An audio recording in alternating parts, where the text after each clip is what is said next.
is Hidden Killers with Tony Brueski. Here now, Tony Brueski. Well, I guess it was kind of a good day for Rex Heuermann. There won't be an eighth, at least not a young woman named Colleen McNamee. McNamee was a young woman murdered in 1994. They've determined that Rex was not behind that one, which would have marked the eighth. Still behind the other 7, allegedly, but not this one. So what does this all mean? Well, it's finally closing a door that had hung half open for years, for a very long time. She was believed by some to be yet another victim of accused Gilgo Beach serial killer Rex Heuermann. Now, she's not. The DNA says so. And that matters more than people realize, because when you strip away the hysteria, the hashtags, and the monster under the bed narrative that's followed this case since Heuermann's arrest, and rightfully so, you're left with something much harder. The difference between suspicion and proof, between pattern and precision, between what we think we see and what the science actually says. And it's important to make these decisions, or these distinctions, and not just throw everything onto the steaming pile of poo named Rex Heuermann, because there are other steaming piles of poo out there.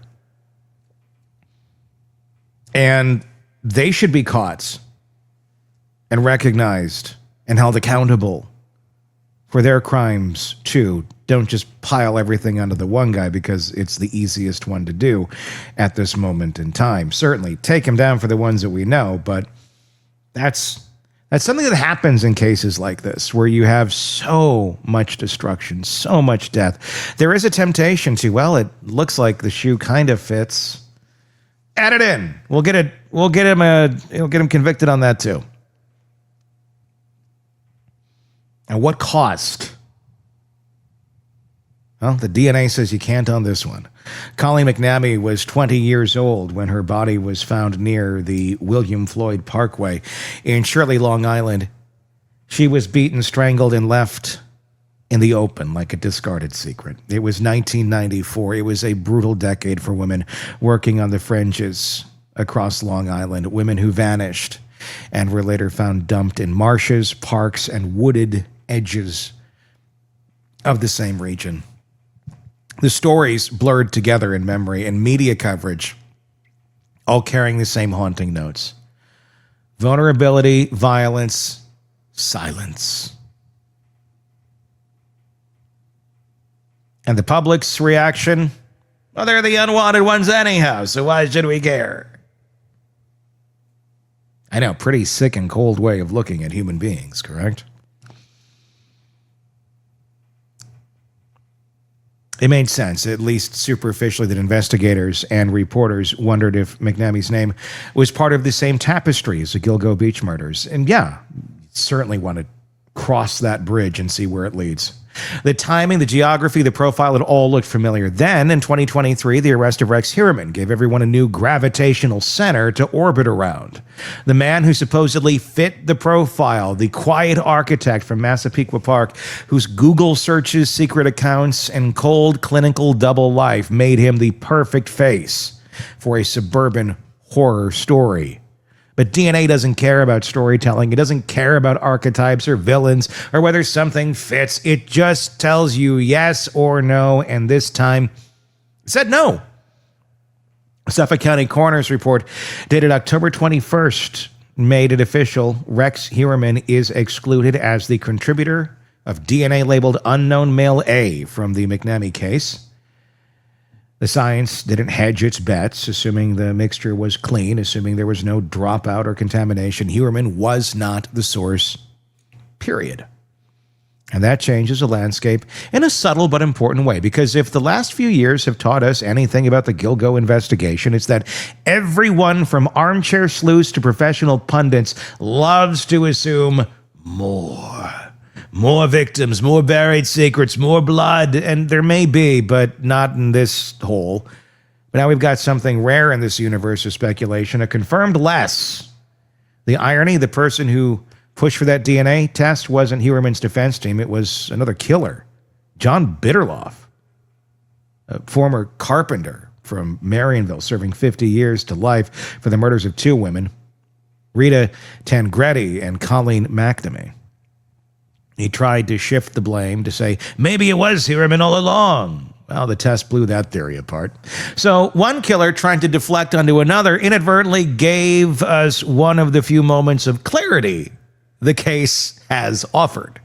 Now, let's rewind a little bit, because to understand why this single exclusion matters, you have to look at what's still on the table. Rex Heuermann is not a man cleared of suspicion. Far from it. He is still sitting in custody, facing charges for 7 murders that span nearly 2 decades of horror along Island's South Shore. 7 women: Amber Lynn Costello, Megan Waterman, Melissa Barthélemy, Maureen Brainerd Barnes, Sandra Costello, Jessica Taylor, and Valerie Mack. 7 lives cut short.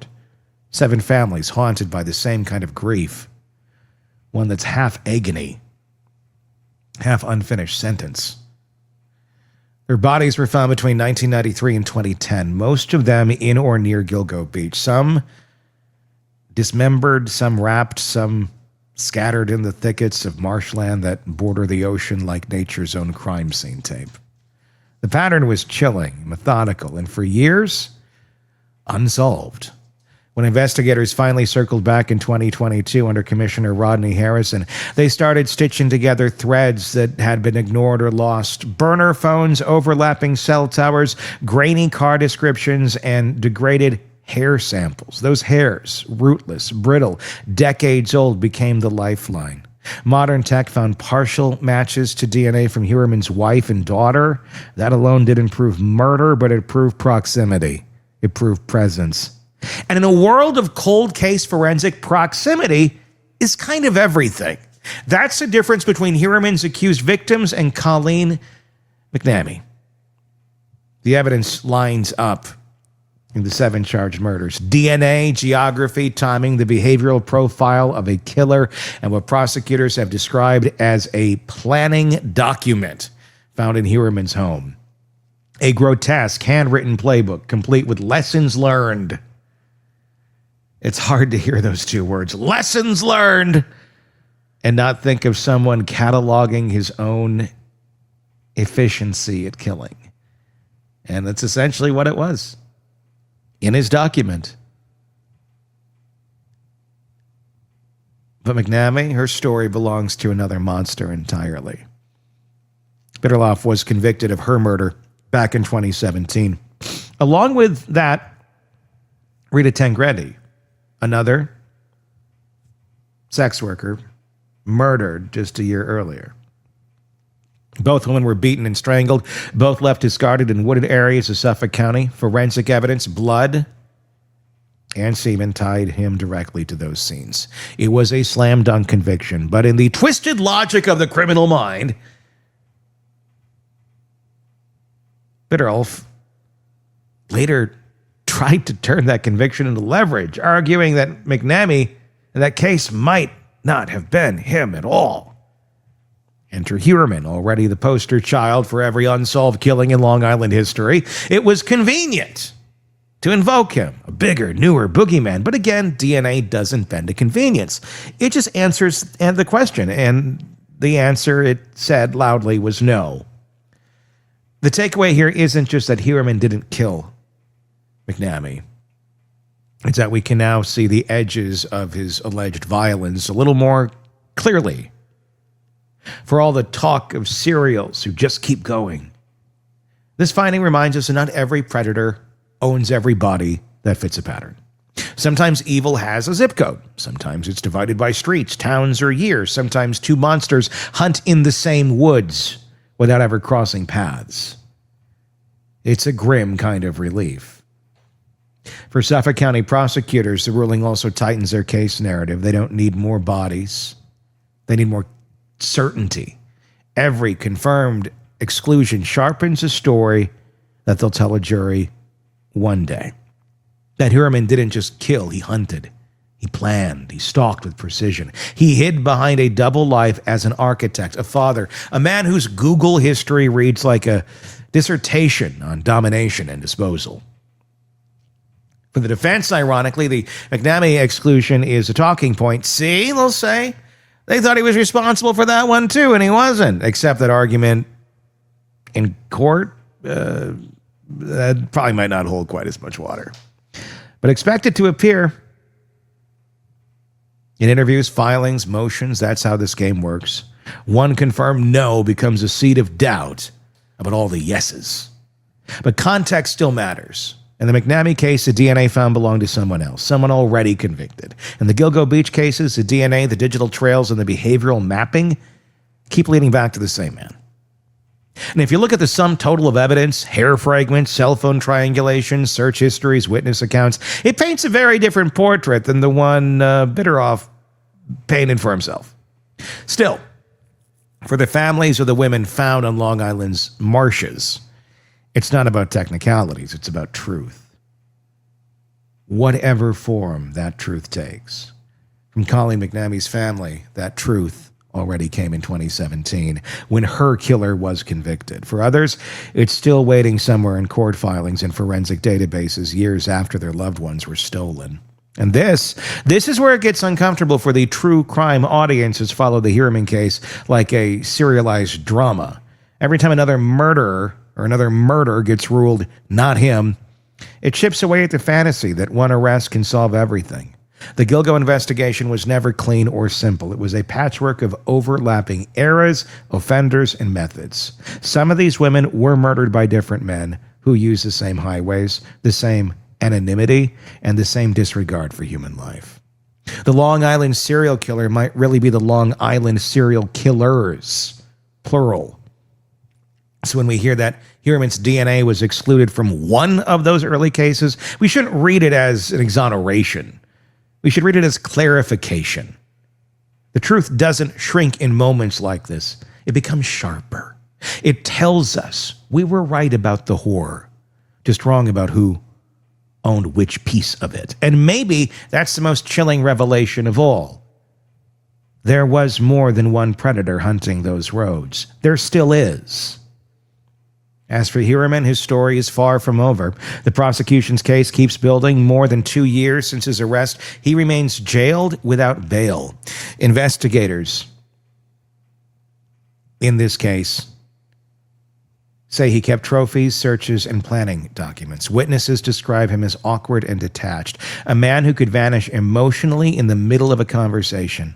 His family, his wife Asa Elrup, and their children have been left to pick up the shreds of a public life shattered by the allegations. But amid that chaos, one small piece of clarity: he didn't kill Colleen McNamee. It's a strange sentence to say out loud. There's no celebration in it, no vindication. Just relief, quiet and clinical. Relief for the McNamee family who can stop hearing their daughter's name dragged through another suspect's headlines. Relief maybe even for the investigators who can mark one box closed and focus on the horrors that remain unsolved. And yet there's nothing else here too. Or there is something else here too. A reminder that our appetite for closure sometimes blurs the line between solving and assuming.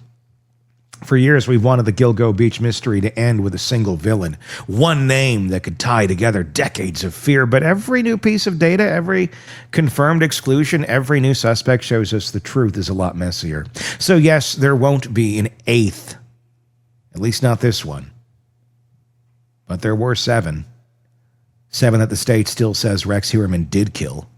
And until a jury says otherwise, those cases remain very real. The lesson, if there is one, is that DNA is both sword and scalpel. It cuts through myth, but it also divides what we thought was whole. Heuermann's world is shrinking to fit what can actually be proven. And for the first time in a long time, the Gilgo Beach investigation feels a little less like folklore, a little more like forensic reality. That's what happens when the science speaks louder than the story. What are your thoughts? Do you think there's going to be more for Rex? Be an interesting situation if there was. It would almost certainly continue to push back a trial that's already taking forever to get to. And how much fuel does Rex have left in his fire behind bars? I think we'd like to see him face the consequences for his actions in a courtroom. But if there are more, then he should definitely face the consequences, maybe in additional trials. Give me your thoughts on what the future may hold for Heuermann. In the comments section on YouTube, love to see that. If you're not already there, search Hidden Killers at Tony Brueski. That is where you will find us. And press subscribe, too, while you're there. No matter where you're listening to us in a podcast platform, press subscribe there, too. Please, please, please. That's how other folks find us as well. Yes, you pressing it, then you get it, but then other folks also find out, hey, people like this. Mikey likes it. So please do that if you're enjoying our content. Until next time, I'm Tony Brueski. We'll talk again. Want more on this case and others? Then press subscribe now and don't miss a moment of true crime coverage from Tony Brueski and the Hidden Killers podcast.